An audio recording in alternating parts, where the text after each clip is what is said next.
I'm Todd Inman. I'm a member of the National Transportation Safety Board, and I'll continue to repeat this every time we speak to you, but on behalf of everyone at the NTSB and throughout, our most sincere condolences go out to the family and those that have been affected by this. We know as each day it goes a little bit farther, it becomes a lot tougher. We're still in the fact-gathering phase of our investigations, and I want to recap a few things that we've already accomplished so far. Most importantly, to present again Shi-Hoon Shin, that's C-H-I-H-O-O-N-S-H-I-N, who is our investigator in charge. I also want to make sure we thank all of the first responders. As I said yesterday, Louisville EMA Director and the other individuals have been extraordinary in this. The airport authority, the elected officials, the community has truly come together. And I know Louisville is suffering, but they've really shown their ability to work through this tragedy and to assist us in trying to find out what happened. Again, our role is not to speculate on the cause of why we're here. We want to know what happened and why it happened. And the most important thing is to make sure that it doesn't happen again. As a reminder, earlier, as we said, we believe we may know the exact debris field, but if anyone has located any debris in their yard or knows anything, they can contact us at witness@ntsb.gov. That is witness@ntsb.gov. And today we conducted another family briefing for those survivors on the ground, or for those that have a family or others on the ground. It took several hours. We went through a lot of information. You can obviously tell it's a very tough time for them. I personally spent several hours at the debris field, and I can tell you the debris field itself is still active in more ways than one. In fact, while we were there with the emergency management coordinator, there were some spot fires that were popping up in some compressed paper products and emitting a lot of smoke. There's still hundreds of feet of hose line that are spread throughout there in preparation for anything else that may be needed. One of the reasons why some people might ask, not everything's been put out, is putting additional water on there or additional firefighting apparatus can disturb the scene. So they've been great to work with us. I would also mention there are over 100 first responders at the scene, along with others that are helping to secure it, and that is ongoing. Collectively, we've identified over 500 people that have responded or involved in the investigation to this point. I'm going to give you some specific information that we have that we've been able to come up with so far. The cockpit voice recorder contained 2 hours and 4 minutes of what we consider good quality digital recorded audio. In reviewing that audio, the crew completed their standard checklists and briefings in preparation for the flight. The takeoff roll was what we called uneventful through the different speed callouts. About 37 seconds after the crew called for takeoff thrust, a repeating bell was heard on the CVR, which persisted until the end of the recording 25 seconds later. During this time, the crew engaged in efforts to attempt to control the aircraft before the crash. The NTSB will now be forming a CVR group comprised of technical experts on the MD-11 at the NTSB headquarters in order to review the recording and produce a written transcript. Now, this CVR transcript will be made public only when a majority of the other factual reports are placed in the NTSB public docket for this accident, and that will be several months from now. Additionally, in regard to the plane itself, the bulk of the left engine pylon was still attached to the left engine when the engine separated from the wing. Both of those components are in a secured facility and undergoing further examination. We have conducted additional searches in the grass area adjacent to runway 17R and are beginning to find additional pieces of the engine attachment. Additionally, later today, they will be doing another sweep using metal detectors and other types of apparatus. We have also completed a LiDAR scan of the topography, of the debris field, the airfield, and that is assisting us a lot with a lot of other technical equipment that's been brought in for aerial recreation. We also are utilizing the FBI in assisting us with making safe a number of potential hazards for our investigation. This is very normal in an aircraft investigation. There are a lot of things such as compressed bottles, fuel suppression or fire suppression materials. Those have to be made safe before we can disturb some of those areas. Yesterday, they made safe approximately 1/2 of them, and we've identified what we believe to be over 30, so that process is still ongoing today. I can say today we have been working in a full operational cadence except for a short amount of time due to potential lightning around the field.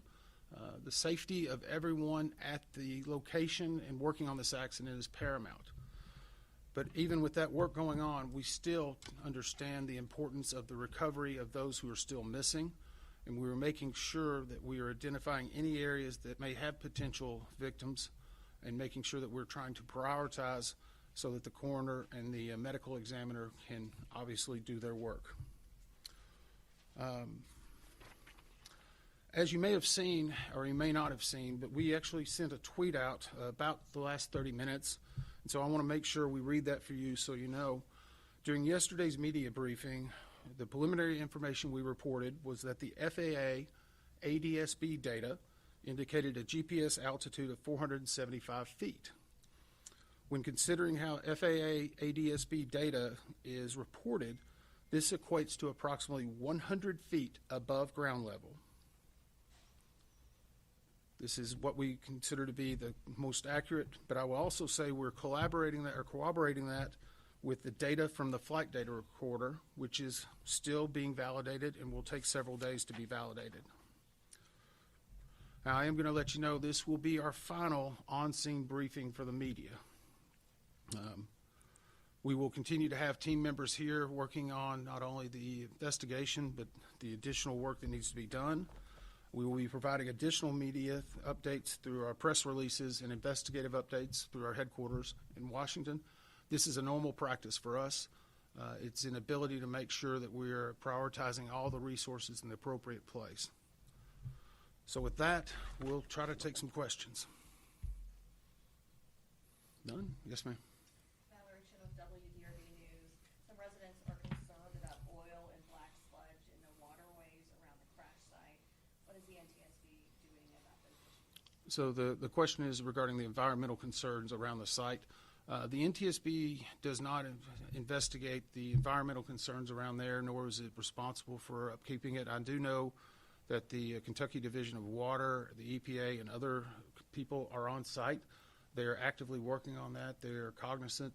I know the emergency management coordinator has mentioned this several times, but it's not really in the lane of the NTSB investigation for us to even speculate. Tom? Mr. Inman, can you talk more about the alarm bell that was heard in the cockpit prior to the crash? Any idea of what that alarm was? Well, I said that there was a persistent bell. We need to take that FDR data as well to be able to, because there can be numerous different types of alarms and what they may mean. Obviously, we have a working theory right now, and we're trying to validate that against the FDR. That, with the corroborating evidence in regard to the video that we have, is obviously leading us to, we know that there was a fire occurring. But the call out and the alarm could also be a mixture of several different things. So I don't want to speculate too far. The FDR data and the examination by the groups on that will give us a lot more granularity and be able to help paint a better picture. Yes, sir. I just want to get some clarity on the timeline of events. So you said 37 seconds into the plane moving was when the alarm bell took off, right? Yes. Okay. So Sorry, his question was at 37 seconds, that's when the first repeating bell, I'm not using the word alarm, repeating bell. So how much time in the seconds that followed did the pilots have to react? So the question was, how much time did they have to react?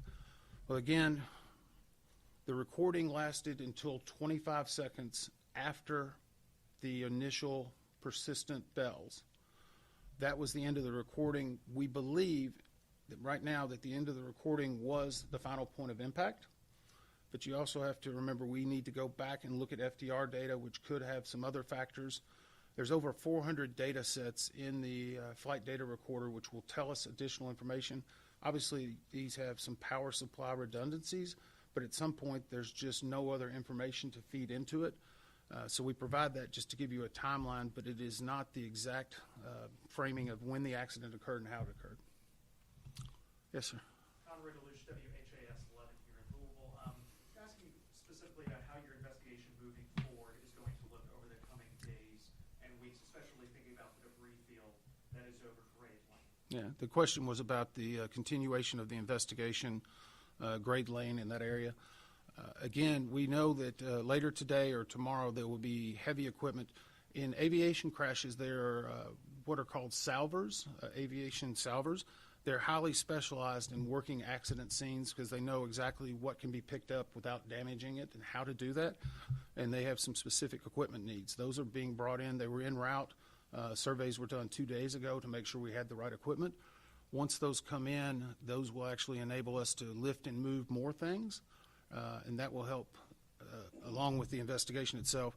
The one complicating factor for this scene is because of the type of businesses where this impacted, is you're seeing a lot of combination of similar metals or alloys, and so we'll have to distinguish between aircraft parts and those which may already be on the ground, but we've already made plans to try to move as much of that off-site and then evaluate what we need to in a different location, which will hopefully free up more of the debris area.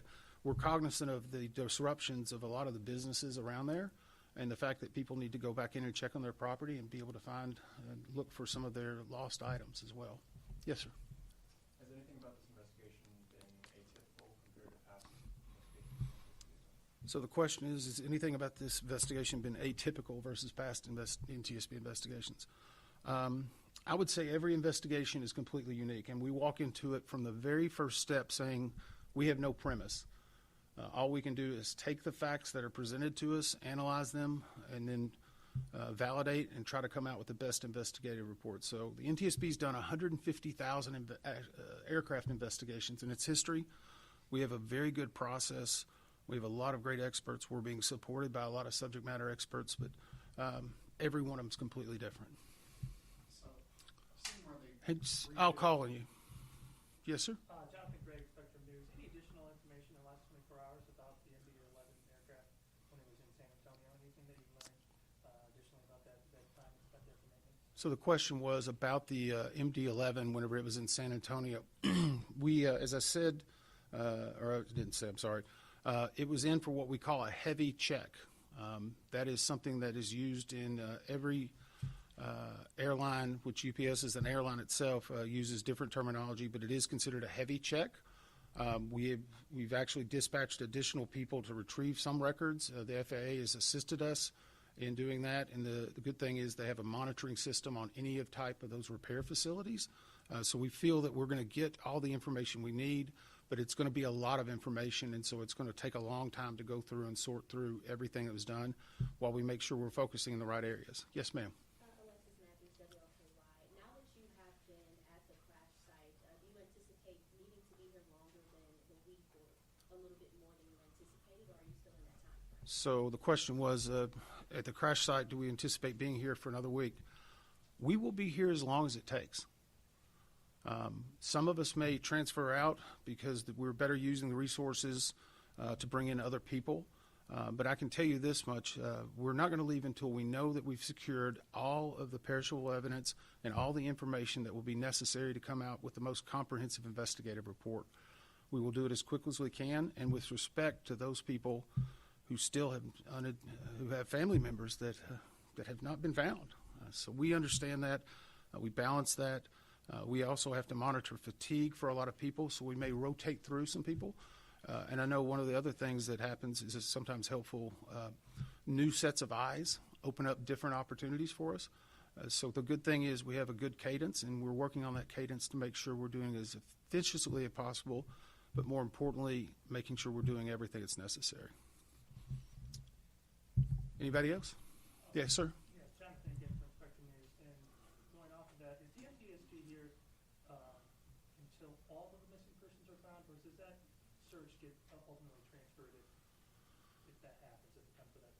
So the question is, does the NTSB stay until all of the victims are found?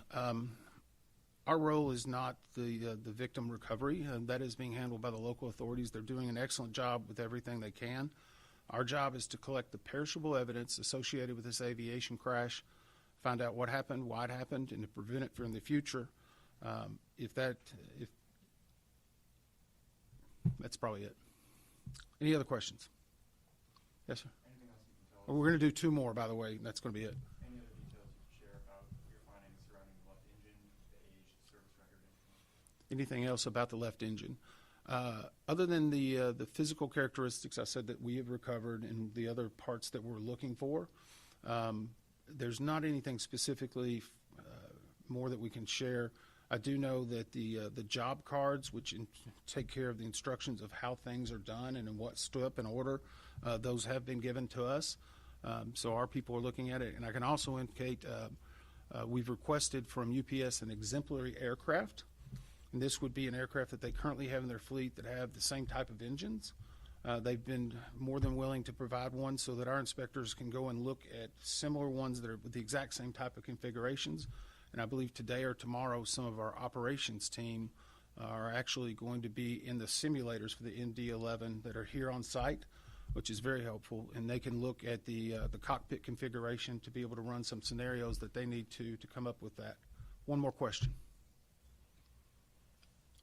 I guess based on what is the significance of the left engine being attached to the pylon? Can you just explain that in layman's terms, what that would mean in the investigation?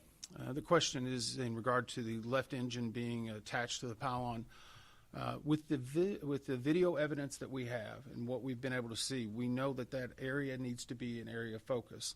By letting you know that the pylon is still attached, or let me clarify, the pylon was attached at the time that it disengaged from the aircraft. Now, subsequently, there could be damage that occurred upon its impact with the terrain. So I want to clarify that because when we release pictures, it may not look like what someone would think that we said now. But that is significant to us because it lets us move the focus into other areas. It also allows us to do, in our laboratory in D.C., we have metallurgical analysts, and we do a lot of very specific analyzation of that data. So we need to try to figure out, and I think the question yesterday is how much of the airplane will you put back together? This is an area based upon the video evidence we have that we know we need to focus, but it won't be the sole focus. It's one aspect of it, but we need to actually try to do as much as we can to figure out that area because we know we have some form of cause of issue or concern there. Thank you all very much.